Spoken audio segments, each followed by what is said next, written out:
Additional DIG Lalbagh জোনের মশিউর রহমান, যাকে আজকে নিউ মার্কেট থানার একটি হত্যা মামলায় বিজ্ঞ আদালতে নিয়ে আসা হয়েছে।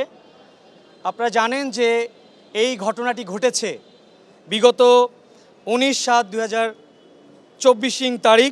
এই ঘটনায় আব্দুল ওয়াদুদ একজন দোকানের কর্মচারী, যথারীতি প্রতিদিনের কার্যক্রম সেরে উনি ওনার নিজ দোকান বন্ধ করে এই ব্যবসায়ী আব্দুল ওয়াদুদ উনি বাড়ি যাচ্ছিলেন। ঠিক সেই সময় যারা ছাত্র জনতাকে প্রতিহতের ঘোষণা দিয়েছিলেন, স্বৈরাচারের দোসরের অন্যতম একজন চিহ্নিত অপরাধী আসামি হত্যাকারী মশিউর রহমানকে গ্রেপ্তার করে নিয়ে আসা হয়েছে।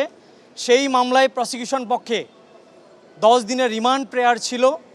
বিজ্ঞ আদালত সন্তুষ্ট হয়ে এই মশিউর রহমানের বিরুদ্ধে যে কারণে তারা গুলি চালিয়েছিলেন, যে কারণে পরিকল্পিতভাবে হত্যাযজ্ঞ চালিয়েছেন, ছাত্র জনতাকে গুলি করে এই আব্দুল ওয়াদুদকে ঘটনাস্থলে গুলি করে নিহত করেছেন,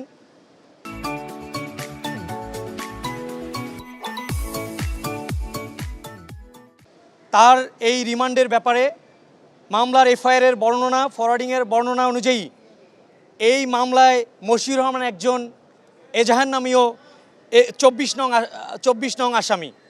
বিজ্ঞ আদালত সন্তুষ্ট হয়ে এই মামলার হত্যাকারীদের আরও কারা জড়িত এবং তারা কিভাবে হত্যাকাণ্ড চালালেন, এত সংখ্যক গুলি কেন করলেন, ছাত্র জনতাকে কেন তারা এই আন্দোলনকে দমন করার জন্য পরিকল্পিতভাবে একসাথে এতগুলো হত্যাকাণ্ড চালালেন, এজন্যই মূলত বিজ্ঞ আদালত রাষ্ট্রপক্ষের বক্তব্য শুনে আমরা প্রসিকিউশন পক্ষে বিজ্ঞ আদালতের প্রতি বক্তব্য উপস্থাপন করে আদালত সন্তুষ্ট হয়ে মশিউর রহমানের বিরুদ্ধে 7 দিনের রিমান্ড মঞ্জুর করেন।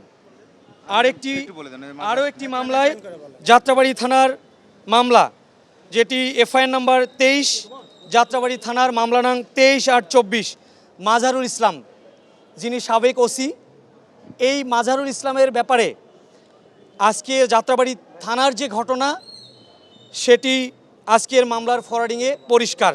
এই হত্যাকাণ্ডের মামলায় সরাসরি জড়িত মর্মে তার বিরুদ্ধে সুস্পষ্ট অভিযোগ রয়েছে। এজন্যই এই মাজারুল ইসলামকে গ্রেপ্তার করে নিয়ে আসা হয়েছে। ভিকটিম আরিফ মাত্র 16 বছর বয়সী, সে লর্ড হার্ডিস সিনিয়র ফাজিল মাদ্রাসার প্রথম বর্ষের একজন ছাত্র, যিনি 19/7/2024 তারিখ সকাল 9 ঘটিকায় ছাত্র জনতার যে স্বতঃস্ফূর্ত আন্দোলনের ডাক ছিল, সেই ঘোষণায় তিনিও একজন আন্দোলনের সমর্থক হিসেবে এই যাত্রাবাড়ি থানাধীন ঘটনায় উনি গিয়েছিলেন। পরবর্তীতে এই মাজারুল ইসলাম সহ আরও যারা এই মামলার এই হত্যাকাণ্ডের সঙ্গে জড়িত, তারা এই হত্যাকাণ্ডটি ঘটিয়েছেন এবং সরাসরি এই আরিফকে গুলি করে তাকে হত্যা করেছেন এবং তার বাবা ইউসুফ উনি এই মামলাটি দায়ের করেছিলেন। আজকে ঢাকা মেডিকেলে যখন তার বাবা যান, গিয়ে দেখেন যে অসংখ্য গুলির দাগ রয়েছে, অসংখ্য গুলির ছিদ্র তার শরীরে রয়েছে।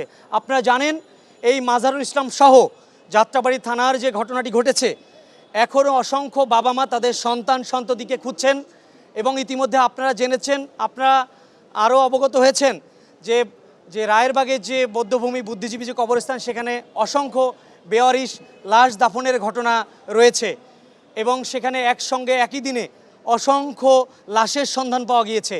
এই সমস্ত খুঁটিনাটি বের করার জন্য এবং তারা কি কারণে এতগুলো হত্যাকাণ্ড, সাধারণ জনতাকে গুলি করে মেরে ফেললেন, নিহতের ঘটনা ঘটালেন, এই উস্কানিদাতা, মদতদাতা এবং সংশ্লিষ্ট তারা রাতে দিনে কিভাবে সাধারণ জনতার উপর নির্বিচারে গুলি চালিয়েছেন, কি পরিকল্পনা ছিল, তাদের প্রতিহতের ঘোষণার যে ডাক সেটি কী রকম ছিল, এই টিয়ার শেল, এই বেআইনি সরঞ্জাম, বেআইনি অস্ত্র, বেআইনি বুলেট এবং স্নাইপার ব্যবহারের মতো যে ঘটনা ঘটেছে, এই সব তথ্য উপাত্ত বের করে নিয়ে আসার জন্যই মূলত রাষ্ট্রপক্ষে আমরা প্রসিকিউশন পক্ষে আইনজীবীরা সহযোগিতা করি। সেখানে 10 দিনের রিমান্ড চাওয়া হলে বিজ্ঞ আদালত সন্তুষ্ট হয়ে এই আসামির বিরুদ্ধে যে রিমান্ডের আদেশটি পেন্ডিং রেখেছেন। আমি রিমান্ডের যে আদেশটি এটি এখনও পাইনি। বিজ্ঞ আদালত 5 দিনের রিমান্ড মঞ্জুর করেছেন, 5 দিনের রিমান্ড মঞ্জুর করেন মাজারুল ইসলামের বিরুদ্ধে। অ্যাডভোকেট আনোয়ারুল ইসলাম। মশিউরের ব্যাপারে আপনারা যেটি জানতে চাচ্ছেন, এটি ভাটারা থানার আজকে একটি মামলায় তাকে গ্রেপ্তার দেখানো হয়েছে। দুঃখিত ভাটারা থানার মিজানুর রহমান, 5/8/24 এফআইআর নাম্বার, যেটি 5 নাম্বার এফআইআর, তাকে একটি মামলায় গ্রেপ্তার দেখানো হয়েছে।